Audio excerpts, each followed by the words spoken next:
தமிழ்நாடு அரசின் வேளாண் துறை பட்ஜெட் அமைச்சர் 2.5 மணி நேரம் படித்தார், பார்த்தோம், ரசித்தோம், மகிழ்ச்சியாக இருந்தது எது கேட்டதில். ஆனால் நீங்கள் சொன்னது முதல் எடுத்து ஏதோ கோட் சூட் போட்ட விவசாயி அமர்ந்திருக்கார். ஆஹா, பரவாயில்லையே, விவசாயி கோட் சூட் போட்டுக்கொண்டு அமர்ந்திருக்காரே, எங்களுக்கு விவசாயிகளுக்கு எல்லாம் மகிழ்ச்சி தான். நாமெல்லாம் கோமணம் கட்டி பாடுபட்டு விவசாயி களத்திலே பணியாற்றுவான். பரவாயில்ல, நம்ம விவசாயி ஒருத்தர் விவசாயிக்காக கோட் சூட் போட்ட முதல்வர் எங்களுக்கு உண்மையிலுமே மகிழ்ச்சி, வரவேற்கிறோம். ஆனால் கோட் சூட் போட்ட நம்மளுடைய பெருமதிப்பிற்குரிய முதல்வர் சொன்னது தேர்தலுக்கு முந்தி 5 ஏக்கராக்கு உட்பட்ட சிறு குறு விவசாயிகள் வாங்கிய கடன் அனைத்தும் பயிர்க்கடன் தள்ளுபடி செய்யப்படும் என்று சொன்னார். ஆனால் சொன்னது நிறைவேற்றுவேர் என்று தமிழ்நாடே எதிர்பார்த்தோம். கிராமத்தில் இருக்கிற விவசாயிகள் எல்லாம் இன்று தொலைக்காட்சி பெட்டியிலே பார்த்து கொண்டதும் என்னடா அறிவிப்பே காணவில்லை என்று. திடீரென்று 17,000 கோடி இனிமேல் பயிர்க்கடன் வழங்கப்படும் என்று சொன்னார். ஆஹா, 17,000 கோடி நம்மளுக்கு கிடைக்கும் என்று நாங்கள் நம்புகிறோம், வாழ்த்துகிறோம். ஆனால் ஏற்கனவே நீங்கள் சொன்னதை நிறைவேற்றவில்லையே என்று எங்களுக்கு பலத்த ஏமாற்றமும் வருத்தமும் மிஞ்சி நிற்கிறது. இன்னொன்று, இந்த வேளாண் துறை பட்ஜெட் தயாரிக்கிற பொழுது எங்களை எல்லாம் கூட்டு கேட்டார்கள். நாங்கள் சேலம் சென்ற 3 அமைச்சர்கள் இருந்தார்கள், அதிகாரிகள் புடைசூழ இருந்தார்கள். முன்பு விவசாய உழைப்பவன் தானே முன்னாடி இருந்தார்கள். இவங்களெல்லாம் மேலே இருந்து கேட்டார்கள், கீழே இருந்து குரல் கொடுத்தோம், மனுவா கொடுத்தோம். இந்த வனவிலங்குகளுக்கு பாதுகாப்புக்கு ஒரு நிவாரணம் வேண்டும். மானும் விடாது, மயிலும் விடாது, கிளியும் விடாது, குரங்கும் விடாது என்று சொன்னோம். ஆனால் அதெல்லாம் விட்டு காட்டுப்பன்றி, யானை மட்டும் எடுத்து விட்டால் மற்ற விலங்கெல்லாம் இந்த பட்டியல் வரவில்லை. அவர் சொன்ன அதிலே வரவில்லை. இன்னொன்று ஆச்சரியம், பட்டுக்கு வருமா என்றாலும் பட்டுக்கும் வரவில்லை. அதே போல பருத்திக்கு கூடுதலாக கிடைக்கணும், பருத்தியும் இல்லை. அதே போல தமிழ்நாட்டில் தேனி மாவட்டங்களில், கோவை மாவட்டங்களில், இன்னும் பிற மாவட்டங்களில் திராட்சை உற்பத்தி, அதுவும் இடம்பெறவில்லை. ஏன் மறந்தார்கள் என்பது யாருக்கும் புரியவில்லை. இதெல்லாம் விவசாயிகள் செய்யக்கூடிய ஒரு பயிர் வகையான பல வகையானது. இதெல்லாம் அவருக்கு ஏன் சொல்லவில்லை என்று புரியவில்லை. ரொம்ப ஆச்சரியமாக இருக்கிறது.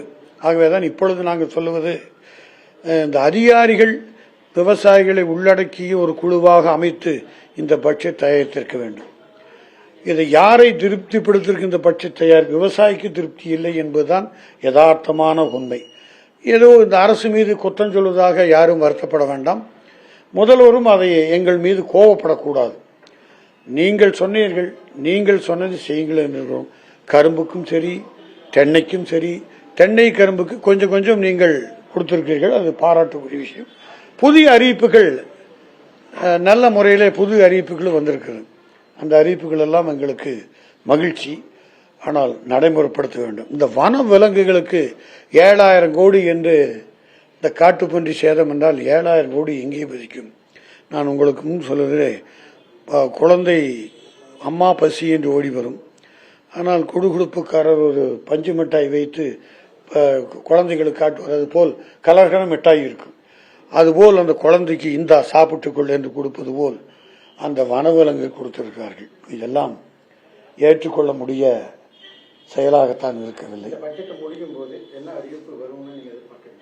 பட்ஜெட் முடிவு வரும்போது நீர் மேலாண்மை கொள்கையிலே நல்ல அறிவிப்புகள் வரும் என்று எதிர்பார்த்தோம்.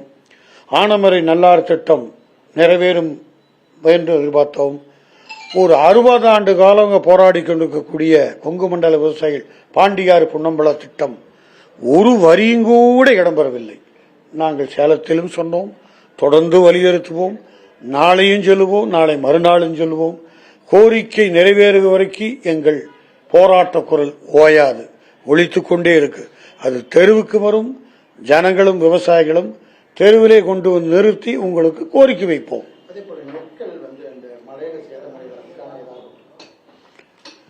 அதாவது இந்த நெல்லை உற்பத்தி செய்த சில இடங்களில் பாதுகாப்பு பட்டம் அமைப்பதற்காக சேலம், கோயம்புத்தூர், திருச்சி, மதுரை என்று அறிவிப்பு வந்திருக்கிறது. பல்லாயிரக்கணக்கான லட்சக்கணக்கான மூட்டைகளை இன்னும் தெருவிலே போட்டு காய வைத்து கொண்டு போய் பாதுகாக்க முடியாத அளவிற்கு எலியும் சாப்பிடும். அதனால் இப்போ 43,000 விவசாயிகளுக்கு தார்ப்பாய் வழங்குறது. இது பழைய தார்ப்பாய் திட்டம் தான்.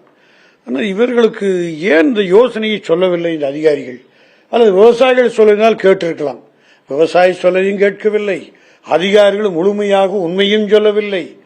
இது அநேகமாக விஜய் அரசுக்கு ஒரு நெருக்கடியை கொடுப்பது போல் இந்த பட்ஜெட்டை யாரோ தயார் செய்திருக்கிறார்கள். ஓவராலாக விவசாயிகள் பார்ப்பது, பட்ஜெட்டில் படித்தது எங்களுக்கு நடைமுறைக்கு வந்தால் மகிழ்ச்சி, ஆனால் நீங்கள் அறிவித்தது செய்யாமல் இருப்பது வீழ்ச்சி.